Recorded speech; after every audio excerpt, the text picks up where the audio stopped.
The mother confesses Butte looks good from Dahara. You know, something like that. Scrying those cheeks from here. Damn it, take a look at this.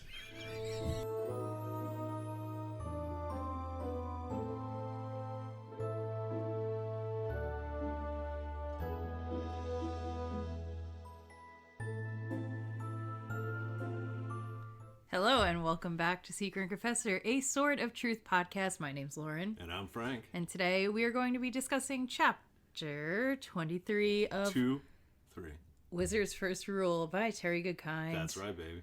Let's keep it going. That's right. We're really trucking through the mud today. You could say that. You could say that. That's true. And this is the 16th episode. Are we halfway officially? It feels like we gotta be. Shall we do it? Look, yeah. Let's see. All right. Final page count is 571. By the end of this chapter, we're at 237. So pretty much. Yeah, we're like almost exactly. We're approaching the halfway point. Yeah. And we've only had what, 2 brawl chapters? Bullshit. 2 what? 2. Well, I think next chapter. You kidding me? Did you do a little peeksy? Just a little, like the teensiest. You peeked ahead? It was only like 5 words, but that was enough to. I just saw the words Master Rawl. I guess it could be somebody else. There's only one master in these books. No, it said. I'm pretty sure it said Master Rawl, but I'm saying it could be another point of view talking about him. Oh, that's true. Versus him. Oh, actually. God, I don't want the Demon chapter. I don't think we get that. I hope do not. we? Today, Frank is. You don't know who I am yet. Every single episode, we have introduced who we were before we get to it. Not this time. All right, so Frank's... I'm just a man in the crowd. Just a guy. Just a regular mud dude. Yeah. Couldn't possibly be someone important. No, I don't. And you have a little friend there. No, I don't. I don't know. Oh. He's not relevant. God. I really kind of love him. Yeah, me too. He's really Lux. Like, did you get like a really high quality? It was the only option. American made. Would you look at that? Oh, made there you Texas. go. I think Terry would like that. It was his birthday 2 days ago. Oh, happy birthday! Yeah, happy Terry. birthday, Terry. And Oh. yeah. So anyway, we have 1 chapter today. I guess a lot, like not action wise, not a lot happens, but it's a lot of setup that is pretty necessary. Yeah, it's got a lot of good verbal sparring. So we have arrived to the Mud People village. Richard had his first interaction with them in their like pre-village area. I don't know. Are they the only village of mud people in existence? Can't answer that. You know what I mean? Like, do mud people have like a widespread, like, oh, there's that city and that village and that village? I don't think so. I think it's just them. It's just them. So it's just one village. There's no mud diaspora, I don't think. I think it's just I guess not. One locality of mud.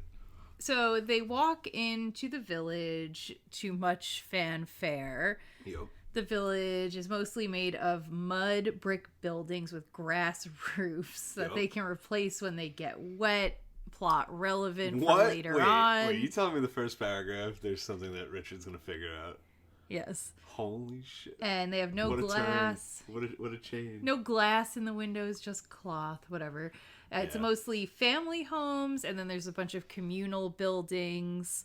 And then they have a lot of like structures, almost like little like tent-like structures with like poles set up that are just for people to come like hang out and do their chores together, which sounds nice. Does sound nice. They come in, basically like the women are kind of, they're like very interested in and judgmental of Kahlan. They are. So they kind of are like looking at her as she walks in. They're familiar with her. Yes, and there's a clear divide between the young women and the older women. Mm-hmm. The girls and the kids, like all the kids and the young girls are like very like enamored by her. I don't know that they can't stop staring at her. She's very interesting to them. She's definitely interesting. I mean, she'd be interesting to me. Can you care to elaborate? If you were like, oh, the witch is here. She... All right, yeah, that's a point of interest. Yeah, in like... all circles. She makes people tell the truth. She murders everyone with her powers. Yeah, I'm gonna... And she... You want to know that person? You're interested in that lady? I would look at her if she came to my town. I would look at her, yeah. So... Fair. There's a bunch of little kids around who are running up to see the new visitors, and Terry takes a lot of time to kind of like go in detail and like how children are treated in this society. They're kind of running amok, not to get more mud puns in there, but the kids don't seem to have law. They're just childing around. The little children were never scolded. When they were older, they would be put into strict training where they would be taught the disciplines of the mud people, of hunting, food gathering, and the ways of the spirits. But for now, they were allowed to be children with almost free reign to play. So clearly this is something like the mud people take very seriously. Yes. So now this is really tell not showing. There's no reason for us to know this at this point because... I mean, I guess it's Kahlan's inner monologue. Yeah. So maybe she knows this from she past knows. Experience. So, okay, I can excuse that. What? Is it okay, so you're supposed to show, not tell. So you're saying this correct. is This is tell, not show. But... Okay, but see... I think it's interesting. Yep. So, like, yeah, technically, but how would you get across... Like, you're not going to be able to get across, like, mud people, like, cultural customs. No. Like, we're not going to be with them long enough, I think, to, like, have... Not in this book, but we're coming back. Right, but I'm saying, like, yeah, clearly he wants us to know this for a specific, probably a set of specific reasons. And, like, yeah, I don't know how else we would know I get the feeling that this is Terry's Mary Sue, like, idealized people. In a way, yes. Right, so that was interesting. So I was like, number one, I just feel like the way he's writing it and the way that the mud people are portrayed, yeah, you are supposed to take away, like, Terry loves that They're concept. doing it right. Yeah. He's probably right. Probably. Yeah, I have no problem with liking this. But what I really want to point out is... Right? Don't point me out. Nobody's pointing you out. Don't point me out. Except Richard later. Unless you're smart enough. And for not very good reason, he will... Yeah, I'm not pointing you out. What I wanted to say about this is that it serves as like a really distinct juxtaposition to how both Richard and Dark and Rawl were treated as children. Fuck. Right? Yeah. Because they were very specifically... Not that. They were not given free reign to play, and they did not... Clearly the mud people are shielding the kids from a lot of responsibility. The reality of adulthood until they're ready. Until, right, they can, like, conceptualize and the inverse it. Is, both Richard and Darkin being thrusted into the adult expectations immediately upon consciousness.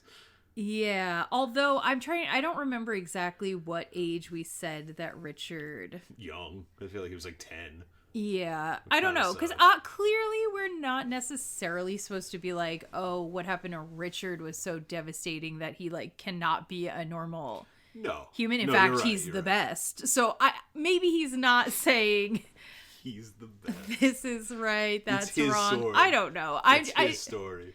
I'm just saying, I think it's interesting. They right. had a lot of responsibility very young. The mud people, children don't seem to. And they seem like little shits, too. They're, like, bartering. They're, like, being, like... I think they like, seem funny. They're cute. Yeah. Also, barter society.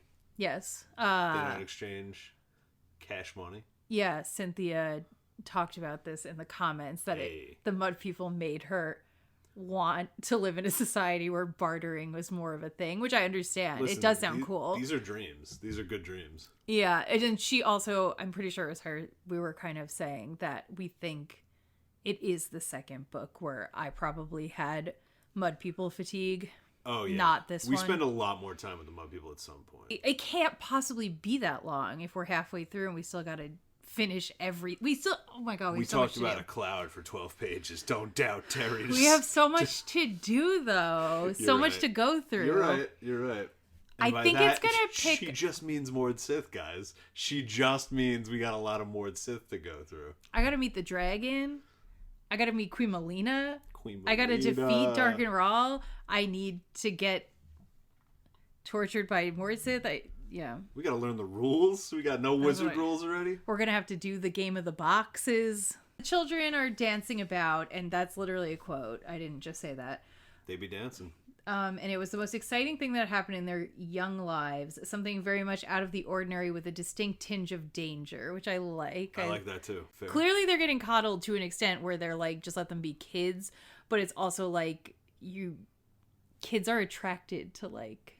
Just like people. Yeah, it's just like... They're little people sometimes. Yeah. Interesting sub-note. The women were grinding tava root. Mm-hmm. Tava root is not real. Figured. I thought it. I don't know why I didn't look it up. Yeah. Tava is a type of pan used to make breads. I think in India. I might be wrong, but it's like little like naan type things. Okay. Which is they made tava bread. So I'm wondering if Tara is kind of like that's a cool word for. Yeah. It's bread adjacent. I don't know. I'm sure that's exactly what he thought. He said, "This is bread adjacant. This is bread coated." I know how he thinks now because I saw that napkin where he wrote Zedek Zulzaranda down, like all his little side notes. So I understand. I had downloaded the Terry format. Oh, yeah, cool. He lives. So then you could just let us know as we go what he was thinking. Perfect. Yeah, we could just shut this down. I'll write the answers down for the rest of the podcast. You can read them on my. Do you think if we just stopped reading the book and I had you go into a Word document, you could just write the rest of the series? Yeah, I didn't want to mention it, but I could definitely do that, yeah. Well, it's going to be so boring for you to read them now. I know. Yeah, sorry. It's all right. I will suffer through it. Okay. For your sake.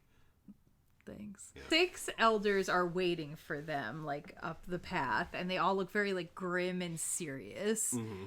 And Kahlan's like in her head, like, actually, I know they're friendly. They just do this. They can't like smile at you before you do an official greeting. How come? Because they think if they do that, you might be able to steal their soul. Interesting. And I kind of like that. Yeah, it is very much like I would suspect Terry took that idea. There is like a tribe somewhere that refuses to have their photo taken. For similar reasons. The exact same reason. They think pictures steal your soul. Damn. So they hated social media first. Yeah, I felt like that was just like a 1-for-1. Like he had read that somewhere and he was like, yeah, probably. Same. Also, it's in folklore. It's not. Yeah. Not a. No, it's not crazy. That's not crazy. I kind of like it. It's kind of like it's subtle. Sure, and it's why not? A little like give them some tribe flavor. So the elders and everybody, they do gentle slap greetings. Yeah. Because we don't mollywop in the town. If you're in the town to like not get shit crazy all the time, so they do little gentle old man slaps. Little slaps, and Savidlin tells the elders Richard is the one that they spoke of who brought the reins with them. Yep. And then, do you remember what the elders did? They all bowed. There you go. Which is weird for them. Yeah, and Kahlan's like kind of nervous and surprised because she's like, well, what the fuck why are they doing happened? Why are they doing that? That's weird.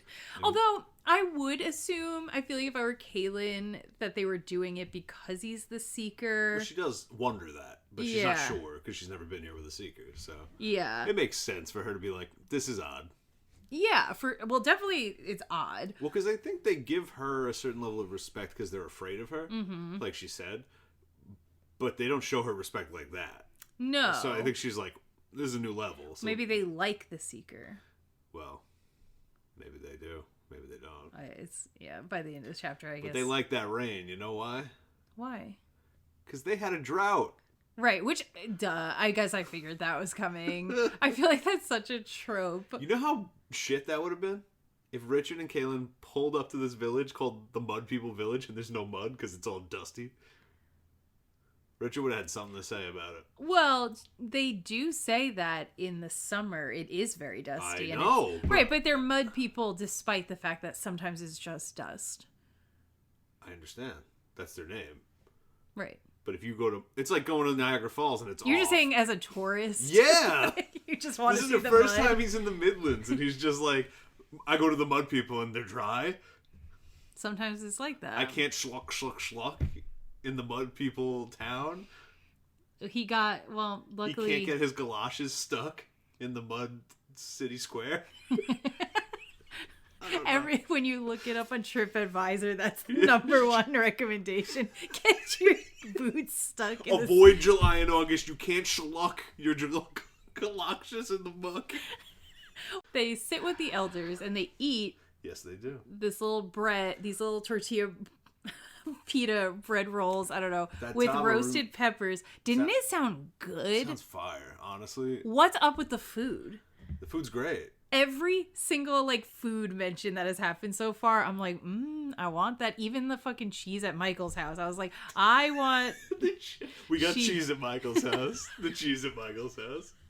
Kahlan throwing it on the floor. And also, Richard's been eating nothing but like 7-day-old sausages for a while, and now. We haven't mentioned sausages in forever. Honestly, even the old sausages out of the pocket sounded good. No, I don't want pocket sausage. We'll fight over this forever. That's bottom of the list. Hold on, I'm fixing my bone whistle. Keep going. Well, I don't know. Whenever they bring up food, spice soup sounds so good. I don't know. I was like, ooh, I want to eat roasted peppers. On tava, whatever the fuck rolled up in this bread. Yeah, I guess I did kind of think of naan. That was what I was imagining. Yeah. There you go. So he did his job. Yeah, I think food writing, nature writing, highlights of the Terry Goodkind verse. He's perfect on those. And you can tell he loves them. Yeah, and I do think that actually, like, I feel like those were things that I loved about it. Yeah, even OG time through. It was something like there were so many things about it I liked, and I didn't know what they were. Now I'm like, it was definitely food, and it was definitely nature. Absolutely, yeah. But yeah, so I just wanted to eat those peppers. It might rival Martin's writing of food. George R. R. Martin goes ham sometimes. His food can sound good, but this is different. I read the George food, and I'm like, sounds good. Yeah. But like this, I'm like, I keep thinking about it. Wow. Yeah. I don't know why. We gotta get you some tava bread. I know. I guess it's also like part of it is like he really reinforces, like, you do have this feeling of how like hungry and tired they are. So then that adds to it. You're like, right, they get food. Exhaustion is a key element to their journey. I feel like throughout the entire series, he really he runs them through the ringer constantly. Right, and then when they finally get to rest and they eat a really good specific food, you're like, ooh, I'm feeling it. It's giving Frodo in Rivendell, you know what I mean? Yeah. Did he eat anything special there? I don't remember. Some Lamba shit, probably. I don't know. Some Elrond spicy meatballs. I don't know. Yeah, I picture Rivendell cuisine giving you like brunch. Fuck. They'd be brunch focused. They'd probably do like a smoked salmon with like a little bit of like creme fraiche or something. But like that's it, and it would fill you up for a week, and you'd kind of be annoyed by it. Yeah, that's the thing with the elf food. It feels like they're being too utilitarian about it. Dwarven food probably slaps to high heaven, though. That shit's good. It's just like, No, honestly, the hobbits are undefeated. I think their food's number one. You're right. Right? They eat 30 times a day. They're putting honey and jam on everything. Now I'm hungry. Fuck. I know. Well, quick break, guys. We had chili after this, but there was already one other episode where I also said we were eating chili. Guys, we eat a lot of chili. I guess we're eating a lot of chili. So they're going to eat the roasted pepper bread, and Kahlan tells him he can't eat with his left hand because because they believe evil spirits do that. And Richard just immediately goes, "That's foolish." Yeah, so Richard's an asshole. To be fair, I think he put this in for us to think Richard's an asshole. Correct, yeah, I believe so. But Richard's just being an asshole. Mm-hmm. And we need to reiterate, Kahlan had a fucking week. I know. She had a week. No, I know. To discuss basic customs with these people. They slap you when they meet you, don't eat with your left hand. I know.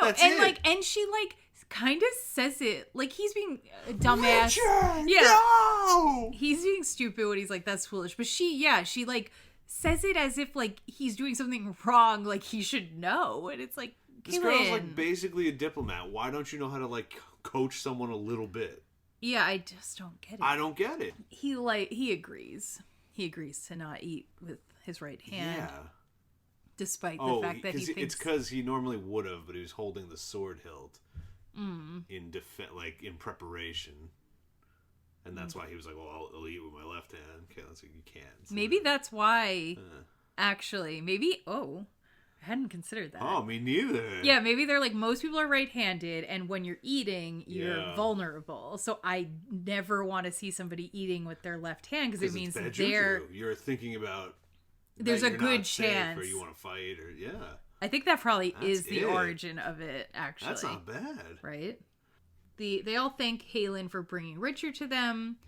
She asks why they're thanking her, and they say they had a past council of seers because the crops were dying, and the spirits told them one would come and bring the rain with him, and they're happy he came and brought the rain, obviously. Yeah. And they're happy that he is a spirit of their ancestors visiting them, which is very confusing and unclear. You're kind of like, did you guys just make that part up?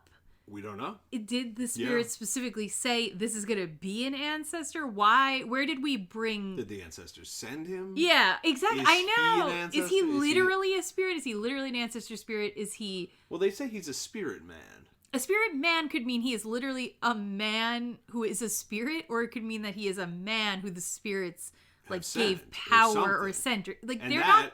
tracks. That's true. Yeah. So I think that's the thing.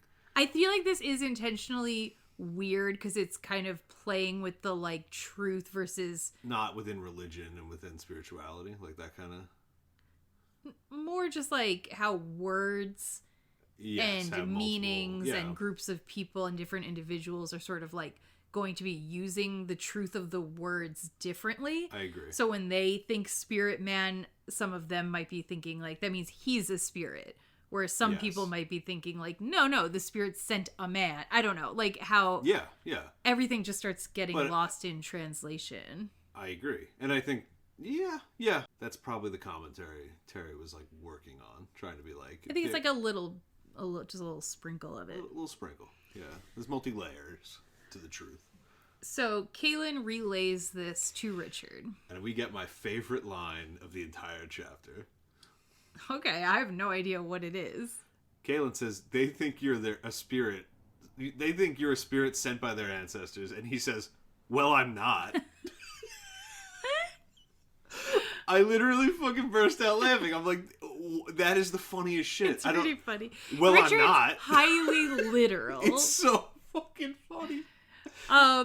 Although it's funny because he has the ability to not be literal and sort of get in the headspace of people who are not being literal. Yes. He has that one speech to them later on where I feel like he does a good job bridging that. Yes. But Richard's initial instincts is to be hyper literal and grounded and just matter of fact basics. Yeah, agreed. So yeah, that is funny. You like that? I'm not. Fucking, I don't know. Because I picture this big guy with a sword and be like, no. Yeah, so he's not down with this. But she's like, listen, they think you're a spirit and they are obsessed with the spirit. So, since we need them to do things for us, we should just roll with that. Yeah. And Richard's not going for it. No. And I kind of didn't like this. I kind of don't think that's Kahlan's characterization. I agree that I think it's not her characterization almost ever, except I almost felt like it was written specifically to be this is out of character for her, and she's just so panicked right now about the situation that she's making little concessions. Okay. To save everybody. Well, yeah, sure. Right? And it's the nuclear option. But Richard will not negotiate on the truth.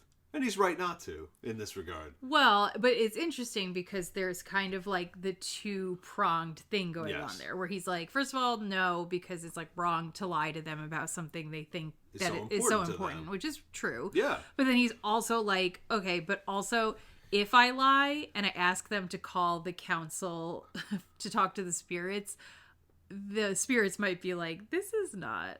If we assume they can help us and they have power, and they use that power, they can probably ascertain if I'm telling the truth, if I'm being veracious, right? Yeah, his logic there is just, if they call the council, they could very well be told that I am not a spirit, and then I just told them I was, and they're gonna come out of the meeting and be like, what the so fuck? You lied, yeah. But I do think it's interesting because that being something he's thought of, and the Birdman, who's that? The Birdman later on points that out. Mm-hmm. That Richard, when he's making the choice, it's like, are you just doing it out of honor if that is in play too? You can't know. You can't know. But he admits to both. I know, which is fine. But, like, we don't actually know what choice he would have made if you took that out of it. Yeah. If somebody came and was like, they won't know. There's no way they'll know. He probably still wouldn't do it, but it would be interesting because it's like a different... Yeah. It's different. It's like the positive and the negative form of rationale. Yeah. Right? It's like the white and the dark of your choice there. I won't do it because it's important to them. Good. And it's bad if they catch me. But that's like any choice, right? Like, if you're... Yeah, but there's things that lean a little more towards, like, it's very unlikely that I'll get caught versus, like, it's fairly likely, and that's gonna change. I guess he doesn't know. He doesn't, so I'm saying it's 50-50 in this situation. And he won't do it on a 50-50. Well, it's not great odds. Well, because even if it was better odds, the risk of dying here is everyone dies. That's what I'm saying. So he's like, no, the odds are too high for me to fuck around. Well, it's like, he knows he's supposed to be the truthful man. That's his whole job. Yep. And then, so he's already, like, inclined in that direction, and then add on top of it the reaffirming aspect of, like... Yep. And you might get caught. It's like, okay, now I doubly won't do it. It's true. You know? It's true. So anyway, he explains this logic to Kahlan, and she thinks to herself that Zed picked a good seeker. Yes.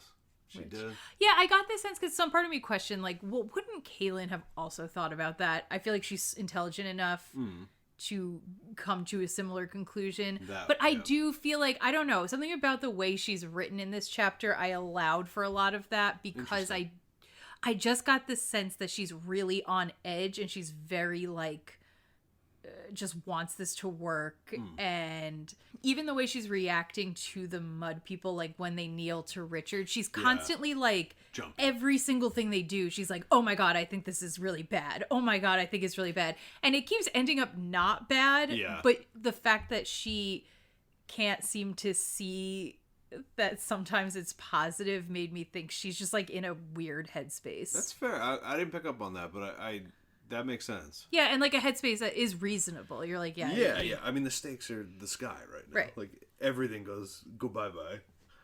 So, yeah, I think Kahlan's just she's in her anxiety, and her thought process is a little impacted. Okay. I'll buy it. And that's kind of the point of picking a seeker for this situation. Yeah, he's a dude who, no matter what the stakes, doesn't spiral. fumble on this thing. Yeah. The truth is, he will seek it in all crucibles, basically. One little aside, when they're all sitting down and like talking with the elders, all the women are like, Richard with the temper is a big man. Well, hello. They're all like kind of, it says they all softly discuss how big he is. Just saying. The girls. Did they give him extra tava? Probably. The girlies. The girlie's like a big sword wielder. BBSW. I'm gonna Pornhub. Yeah, that's my new category. Yeah.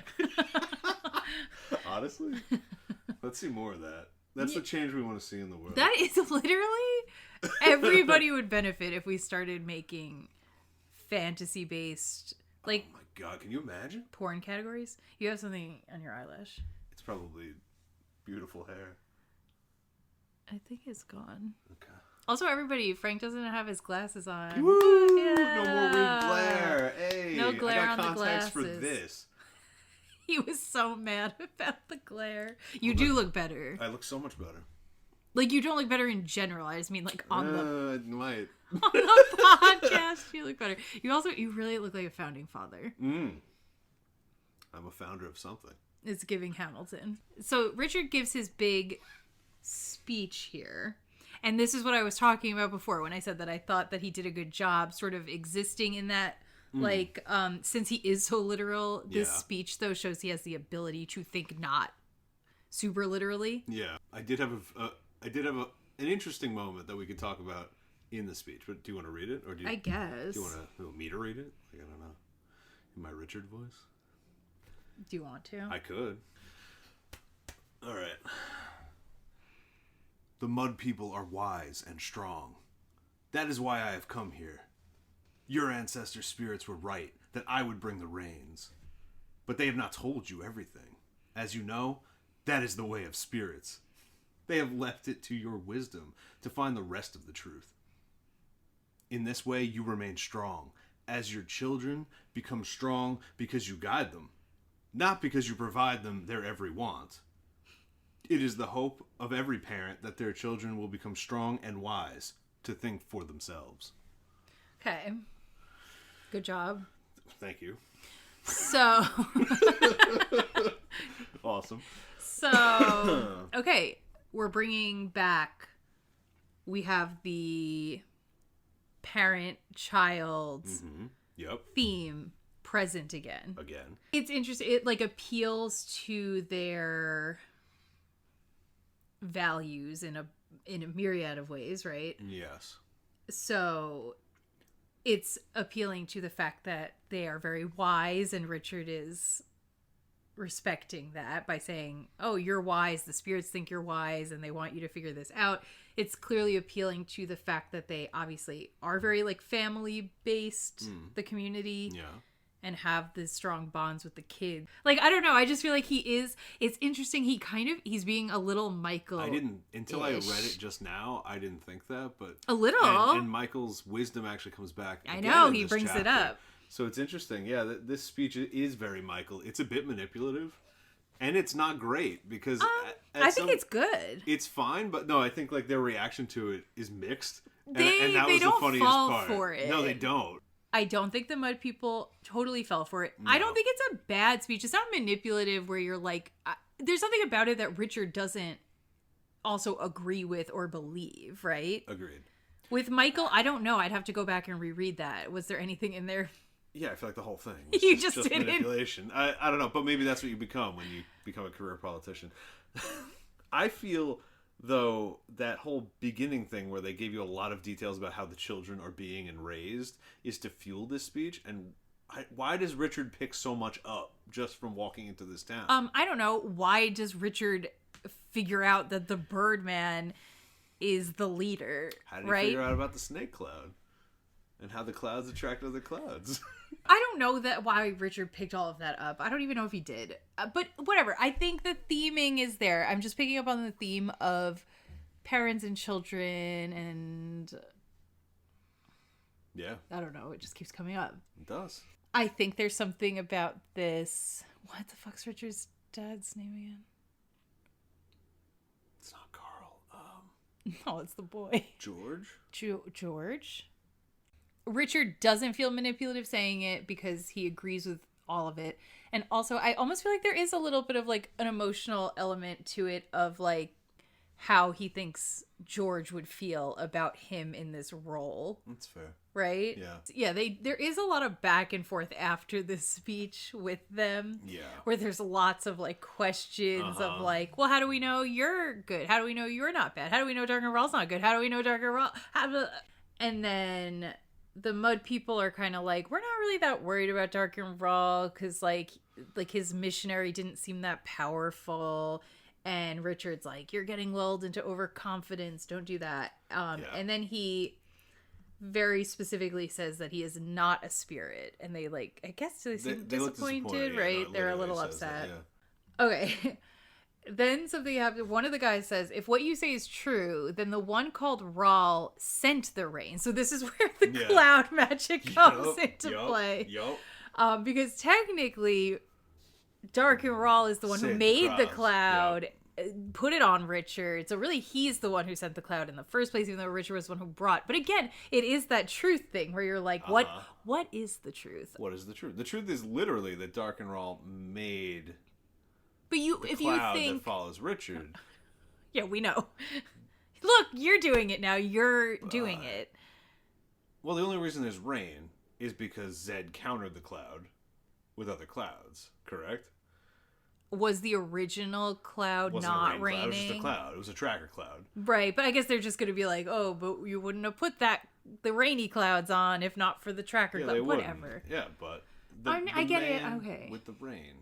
But listen to me. This one called Rawl sent the rains and it saved our people, the cloud. That is what his missionary tried to teach us, that Rawl would save us. And then I was like, okay, but like, they were right. Yeah, they were right. Yeah.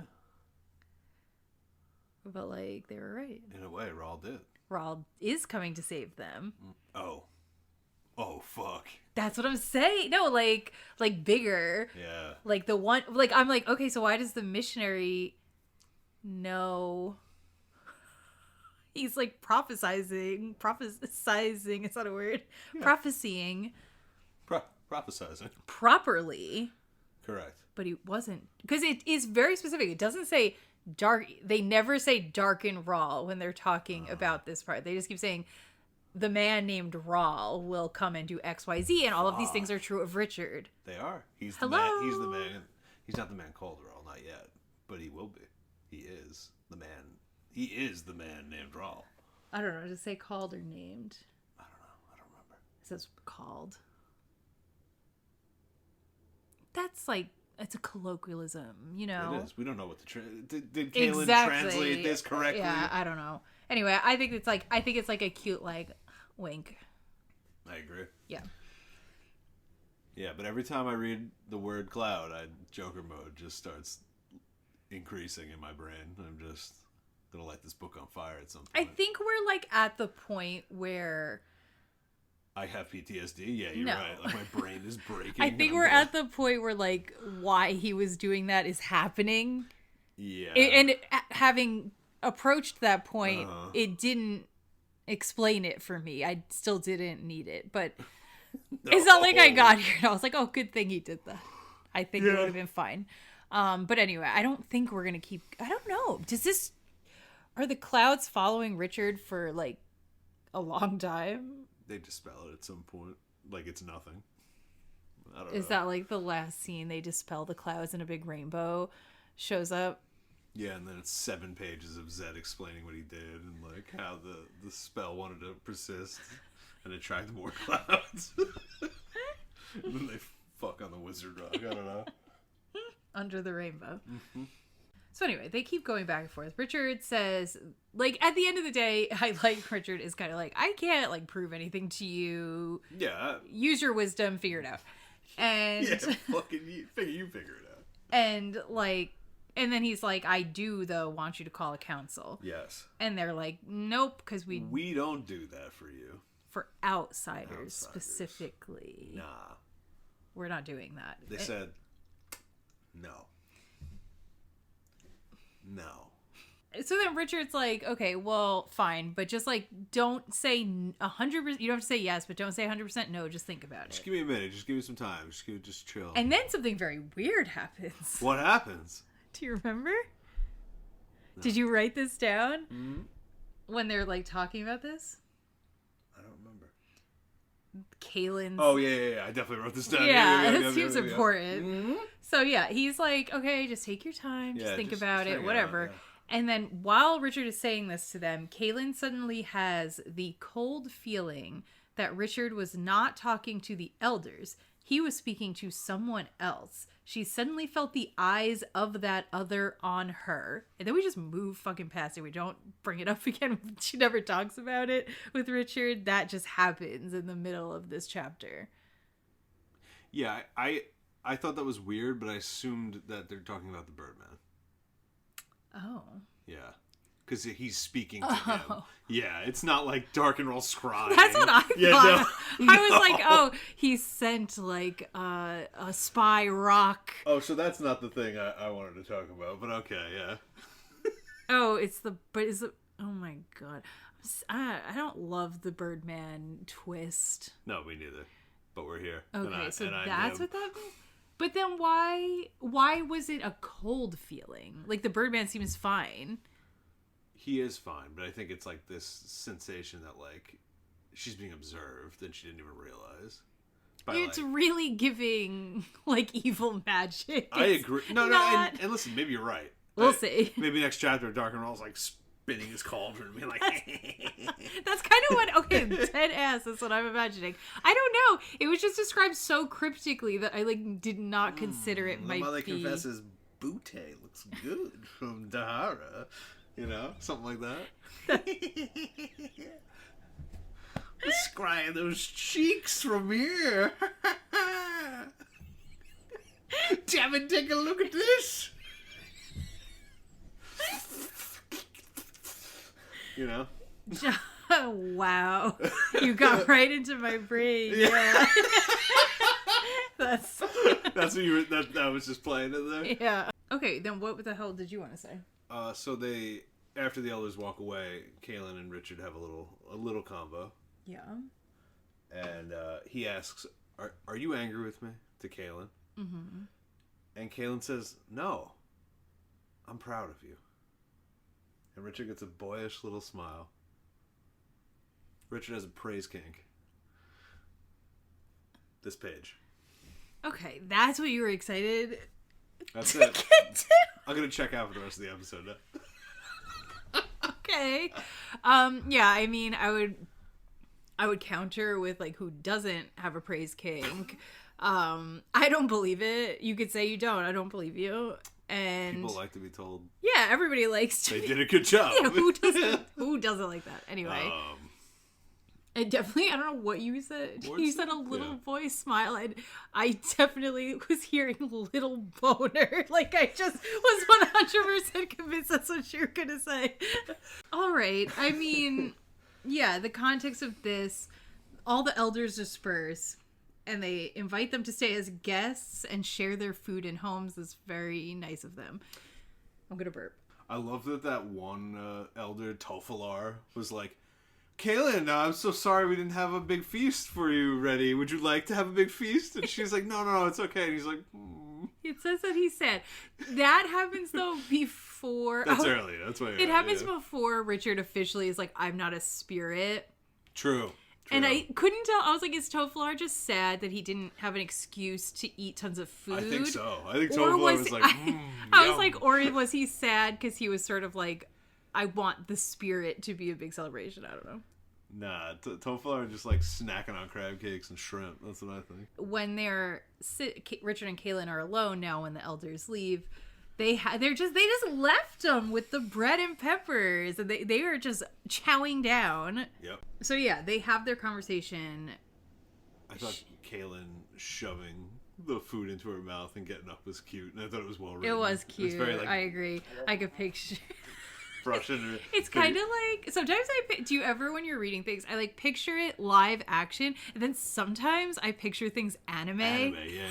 But it's like a different type of anime. It's like an anime I've never seen though. Oh, it's gonna be. It's like a pastel anime or something. It's like, what's a good example? I can picture it. I know exactly. I don't. It's kind of Miyazaki-esque. Yeah, but it's more. But less like Japanese anime and more like, I don't know. American. Yeah, that for some reason I kind of pictured anime-esque. Yeah, I don't know. Yeah. Here we go. So. Yeah. All right. Here we go. Richard points out an old man with gray hair who is staring at them. No, he's not old. He's not old. He's not young. He's somewhere in that handsome, devilish. Yeah, but they say that like his like face is like all lined and as like weathered. My dude looks like he's been suntanning in the. And he has gray hair. He has to be like a little old. Pretty old, but not old. So whatever, some man with. No, he's definitely right. He's not like a hobbled old man archetype. He's like definitely a little buff. He's handsome. He's a little buff. Mm-hmm. He wears no shirt. Mm-hmm. He's got a leather thonged. He's wearing a thong. Yeah, he's wearing a leather thong. Got a cowboy hat on, spurs. He said, "I'm looking for a boy with a praise king." He did say that. Hey, any of you guys got a praise king? See, this could be the first Pornhub. Yeah, and he comes in. Yeah. video we could He's got produce. wizard guns in his holsters. He's like, who's got a praise kink? And he's like, doing that, you know?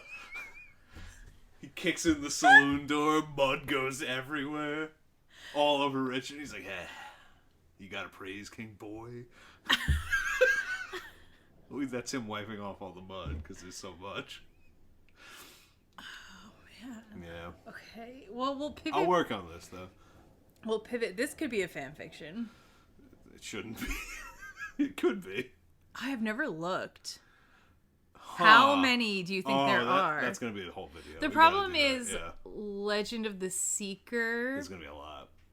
But I wonder, they probably have separate categories. They have to. Legend of the Seeker probably kicks Sword of Truth's ass, which is funny, but... It is funny. Nonetheless. Do you think there's any about, like, Duchess Lumholtz? You think anyone's written about her?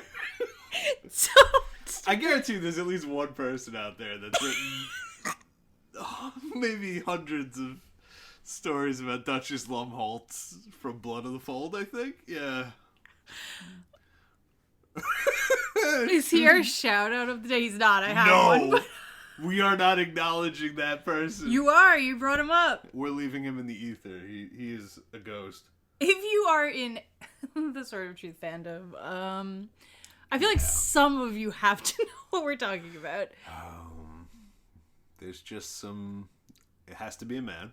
It's obviously a man. There's just a man out there. It's obviously a man. Very, very, very passionate. Yeah, passionate about the... shall we call it the taking of Duchess Lumholtz and the slicing of her nipples? I guess he had never, he just had never thought of that before. This is the first time that idea hit him, and it hit him so hard. So hard. His whole life has been derailed, it seems. It's a new track now. What we want. Yeah, that is such a good... We need to get on these, mid-tier episodes. What? Spy Soup.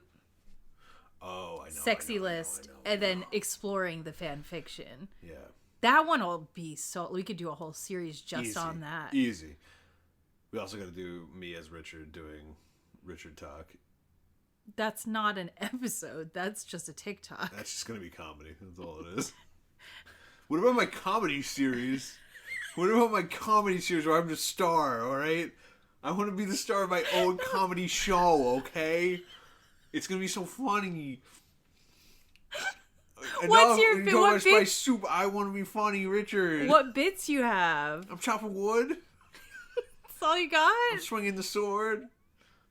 I'm being literal and hating riddles. I don't know. Okay. We need to go back. We need to We got so derailed. Duchess. I blame him. I blame him. You should.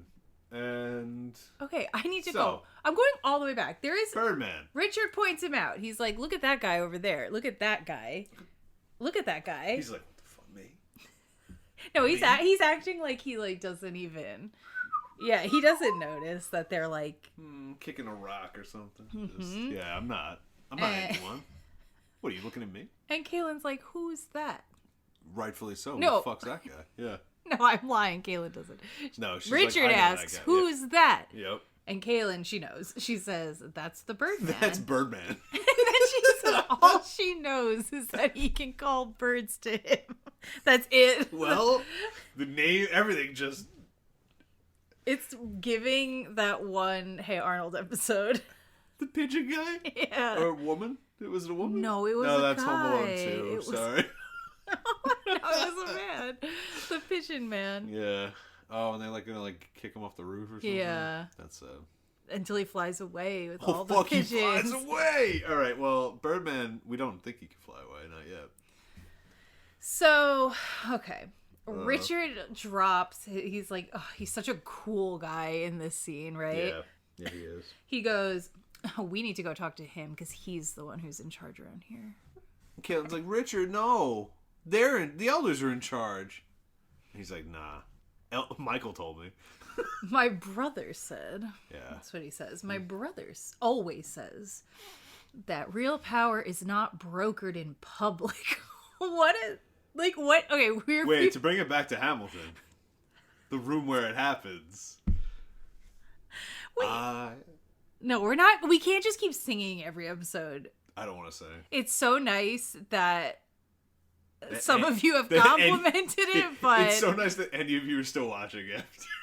Maybe it's dark outside. Yeah, so let's not make them listen to us sing this time. And I don't know. Richard goes on this like spiel about the elders are a show for the public. They put on a show. They're not in charge. He is. They're just there to like make the people feel he's seen. The real here's the thing. Driving force. Well, there's a lot of here's the things.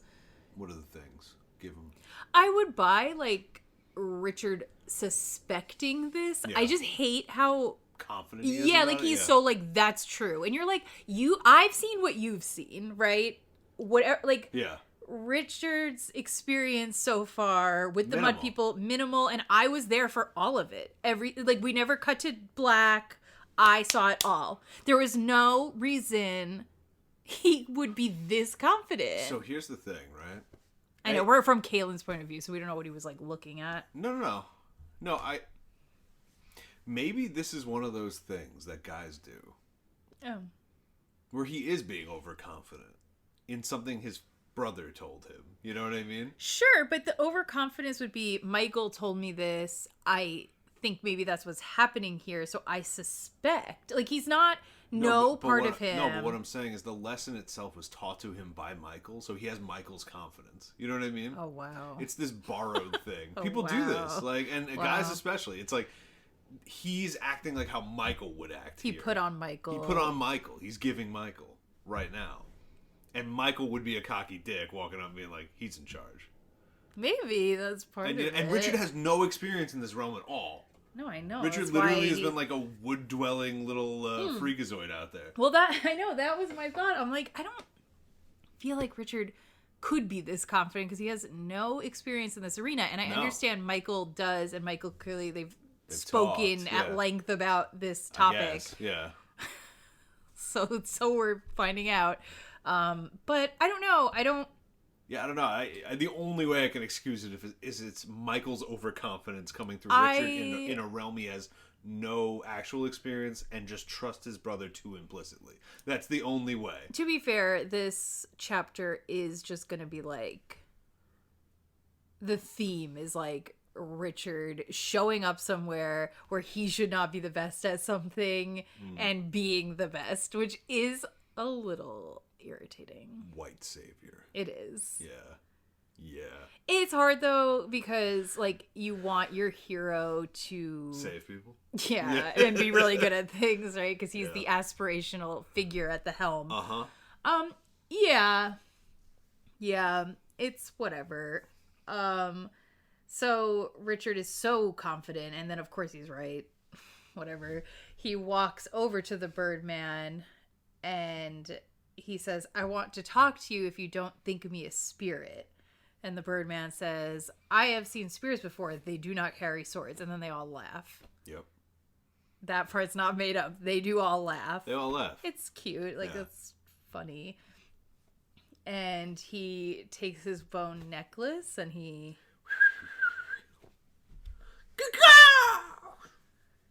Yep.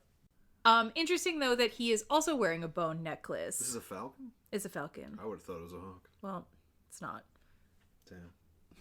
All right. Did you think that? What? The bone necklace? Yeah, I literally wrote, maybe he's like one of Addie's exes because it fits the profile. Oh my god. Yeah. Did he get some bones from the bone woman, too? Did he give bones and get bones in the bone zone? I could see that. It's... unknown. I could so see that. And he's also a spirit guide, so... Oh my god. I know. This is her, like, ex-husband. Maybe. Divorcee. That's it.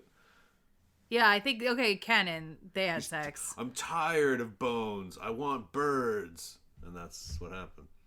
It was a tragic day. Divorce in the bone zone. I'm tired of bones. I want birds. Enough of the underworld. I want to take to the skies, Addie. Oh, yeah, that's pretty good. No more. I want a different 4-letter B word to be all my whole life. Bone woman Birdman. Oh my god. Woman and Birdman, they go together. Okay, so we suspect a past with Addie. Easy. Also, I was like, maybe that means he like is somebody that does go back and forth through the Narrows. That's what I'm saying. Yeah. But he literally does in his capacity as a spirit guide. Yeah. But maybe he also literally does too. Well, he's got the bone. He's got to go. But it's also a whistle, which is sick. That's cool. Yeah. Everyone thinks a bone whistle's cool. Addie made it for him. She carved it. Yeah. Yeah, 100%. Easy. This is the Den of Bones. He stole the bone whistle. We have to stop putting things onto Den of Bones. It's like 60 pages. It's so small. It's like this thin. Yeah. So he calls the hawk, and then he takes them inside of the spirit house, which Kahlan has never been inside before. No. And they all sit down, and he asks her why she hasn't yet chosen a mate. And then I loved it. She was like, "Oh, why are you offering?"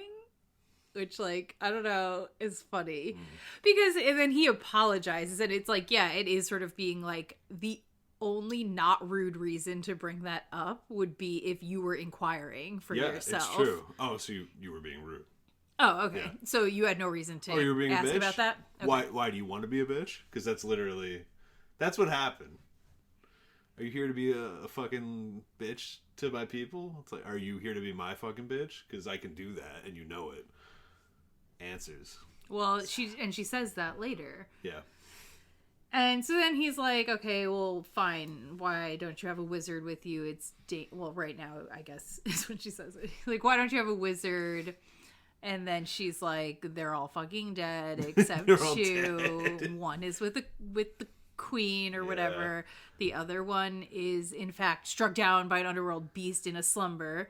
And in fact, and for your information, he's like, oh, well, it's really dangerous for a confessor to be alone. And then she's like, you know what? It's also really dangerous for a man to be alone with a confessor. Sorry. Specifically, it is dangerous for a man to be alone with a confessor who is in want of something. That's cute. I like that. Yeah.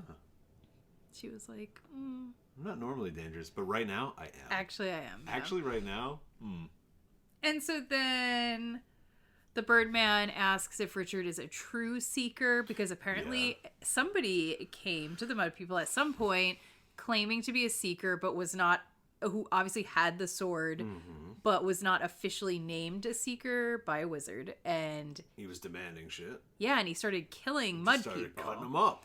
And then the Birdman heavily implies that they tortured him to death. Rough, but that's what you get. It is what it is. Yeah. And so then he seems a little, like, impressed that he's a real seeker. Yeah. And then Richard asks, are you two done threatening each other? If eyes could light sparks, this whole place would be ablaze. Is he a little jealous? He could be. I think he's a little jealous. A little, maybe. He's also just so sassy.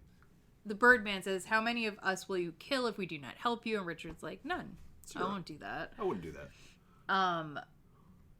Basically, though, he does say there is one scenario where he will come back and kill him and maybe them too. Yeah, it's the John Wick ultimatum. Where he was like, if you don't help me, it's fine. But if I find out that you did help Darken Rahl instead, and I win, and I defeat him, I will come back. And he does the most classic. God. He goes, ugh. I wish you didn't do that one, Richard. Yeah, it's badass, the threat. That's lame. But, like, yeah, it's like, I'm not going to hurt any of you if you don't want to help me. But if you help him and I beat him, I'm going to kill every man, woman, and child in this muddy village. He didn't say all that, but it's kind of it's the vibe. It's the vibe. So, yeah, and then he's like, oh, we just want to be left alone. Richard's like, same, but Darken Rahl killed my dad and did all of these other horrible things. So, you know, too bad for me. And he's basically like, I'm not here to like trick you. If I wanted to trick you, I would have just let y'all think that I'm a spirit. So then Richard's doing he's clearly solutioning, not probleming. Oh, hard. Where he's like, okay, so you can only call a council for me if I'm a mud person. If I were a mud person, would you do it? And the guy, he doesn't actually say yes. He's like, maybe. Which probably. Kind of poo-poos on Richard's whole thing that this guy's in charge. Because he is in charge, but it's also like... Yeah, true. He's like, I can't force all of them to do something they don't want to do. So he's not in charge. He's not the king. He's not a dictator. He's just, he's got a lot of sway. Yeah, so then, I don't know. I didn't love all of this. If you were to do something that helped our people, something that benefited them with no advantage to you, proved you were a man of good intentions towards us, doing so without the promise of aid for your help, and the elders wished it, then I could call for a council. Or I could make you a mud person. Once he's a mud person, getting a council is auto. He can just ask for one. But becoming a mud person requires this great act selflessly, which it can't be. It can't be selfless, no matter what circumstance, what caveats, no matter what. Because of the situation and how Richard has come here, it is impossible. It's not selfless. You didn't just show up and be like, I can make shingles for you guys if you want. I don't know. I just know how to do that. That's what I mean. He's like, hey, I have a great need. Will you do this thing? No. If I'm one of you, will you do it? Yes. Can I become one of you if I do this thing? No, not if you do that thing because you want to be one. But if you just did it because you were being real nice to the mud people, maybe. And I get that, like, we're gonna, and as we go through, they try to set it up like it's possible because they're like, well, we can make no promises. If we call the council, we might not be able to tell you what you want to know anyway. We might not even make you a mud person. Yeah. We might not, whatever. There's all these caveats where if Richard does something good for them, he might not get what he wants. But he's still doing it, saying, well, there's still a chance that I will. Yeah. Right? And that's why he's doing it. 100%. And he even talks with Kahlan about, like, oh, where else can we get help? He's doing it for the help. But maybe that's going to come into play? I think it does, but I think it's, like, going to be Terry trying to explain how this doesn't really count. And I'm like, I don't know. What do you mean this doesn't really count? Oh, it's not really for the hell. He really did it altruistically. It's not possible at this point. Richard wasn't wandering through the past into the underworld to be like, I need to find tribes to help because I'm just a good boy. Yeah, I'm curious how this is going to resolve. There's a chance that we are going to be expected to just take it for granted that, like, yeah, since he wasn't 100% sure he was getting his goal at the end, it is altruistic. I don't think so. I don't think so. But I'm going to keep it open to the idea that Terry might be very aware of that, and it might be an element in the plot. Yeah. No, it will be. I just don't know if I'm going to like it. But it's okay. I just have no idea. But yeah, I just think it's a weird premise because they keep harping on it, and I'm like, he is incapable of doing that for you. So yeah, so like they do that. Richard and Kahlan are kind of like, maybe we could go somewhere else, but it's like everybody's like fucking a month away. They might not help anyway. Yeah, we got to go through like Rawl's army. It's like going through Mordor to get there. Like, it's not worth. They do have this little like emotional conversation where, well, Richard's asking Kahlan for advice on if they should do this or stay here or go somewhere else. And Kahlan's like, I don't want to sway you at all. You should make the decision. And then he says, will you hate me if I make the wrong choice? Which, like, it's interesting that is his main concern. Yeah. But I understand. I feel like when people are afraid of making decisions, that's a big motivator. That's like almost the main motivator. Yeah, well, the people that get affected by it hate me. Right. That's a hard thing to answer yes to, though. I feel like most people will think they won't, and then in the moment when the world's being torn apart, be like, you know what? Sure, but I guess he's just asking for her best guess. I mean, she can't. Of course. No. Yeah, but you're right. That is interesting. Like, that's the thing. He's almost like, by the nature of being in a position where you have to make a choice like this, of course, you could fuck it up at any point. Yeah. But, like, his main concern is, like, I know I might fuck it up, but will people I care about hate me for taking on the responsibility and fucking it up? True. So, and then she says, no, she will not. I believe her. I believe her too. Because I think she has a lot of respect for whoever's in that sort of position where it's like, yes, the human who takes that on is not infallible. Okay. Yeah. And honestly, yeah, she knows that. You're she's right. Someone That's with a similar degree of responsibility. So, Kahlan's kind of like the best person to ask that. Richard asks, so, because he's trying to come up with his grand gesture that's going to make him a mud person. Do your people like having roofs that leak? And then the Birdman's like, well, would you? And I kind of was like, I kind of like that Richard asked that, because I thought that too, where I was like, maybe they like have a belief or a reason, or is there something specific about why the roofs leak? They could have. Maybe they know how to not have. Exactly. They're like, no, we're Richard's doing it. Richard's thinking of the solution, and he's like, is this a solution? Right. So he's querying to find how to help. You know what I mean? Yeah. So then he's like, okay, so why do you have leaky roofs? And they're like, we do not have any material that would work. It cannot be done. Yeah. Richard says, it is a mistake to say something cannot be done simply because you do not know how to do it. I would not be here otherwise. And then it specifically says, he said this gently without malice, which I feel like is because that is, when you read it, you're like that is an annoying thing to say. Absolutely. And it's like, but he said it gently and without malice. And while I believe that, yeah, it's him trying not to be douchey. It's a douchey thing to say, and he tried really hard to not make it douchey. But I don't